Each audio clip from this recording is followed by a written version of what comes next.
Good morning, it's Monday the 25th of February. Welcome to Yesterday Today. I hope you all had a really great weekend.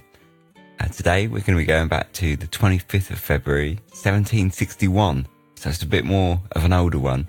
And we've got the Weekly Gazette. And we're going to open this week with this strange little number. Extract of a letter from Wimborne, Dorset, dated February the 7th.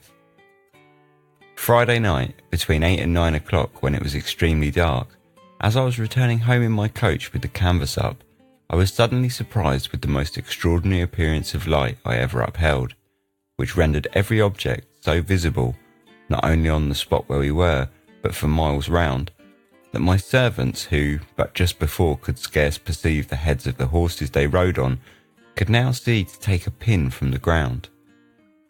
And what rendered it the more alarming, it happened when I was but 2 fields distant from my house, and appeared as if rising from the top of it, in 2 large pillars of about 7 feet high, from whence I conjectured the roof was on fire, and ordered my servant to drive on as fast as possible. In the interim, so light was everything round the house that I could plainly see into the rooms through every window in view, and when I came near, I jumped out of the coach, expecting to find the whole building in flames.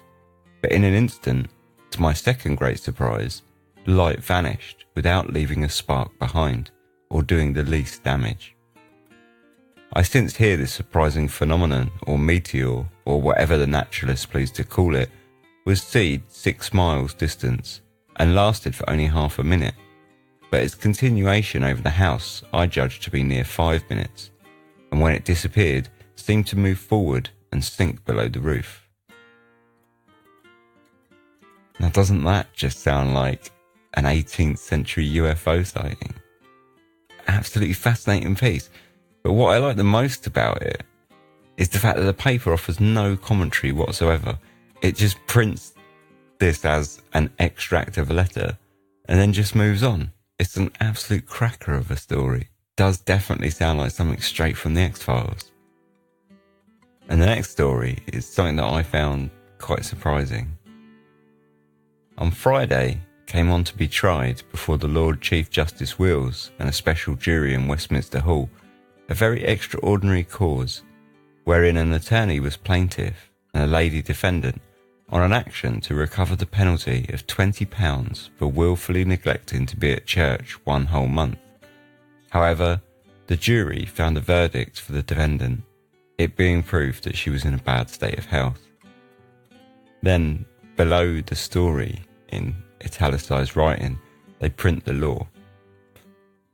By an act passed in the reign of Queen Elizabeth and now enforced, it is enacted that every subject, even a papist is called upon, shall prove they have been at some church or chapel tolerated by law within 1 month, or they are liable, if above the age of 16, to pay the penalty of £20.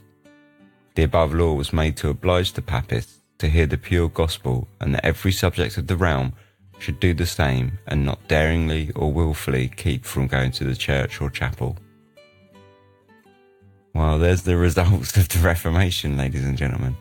So, this is referring to the 1581 Act to retain the Queen's subjects in their due obedience, it was called. And I knew it was a thing. Well, actually, I didn't know this act was a thing. I was aware of the act before this, which fined people for not going to church weekly, but it was, the amount they fined was 11p, which is, it's payable by most people. And the law was really enacted, so it sounds quite, you'd hardly say innocent because it's not, but it was founded essentially to force Catholics to attend Protestant churches during the Reformation. But so I was only aware of the act that preceded this one, and the fine was considerably less. But this one, £20. And back then, that was a huge sum, upwards of thousands and thousands of pounds in today's money.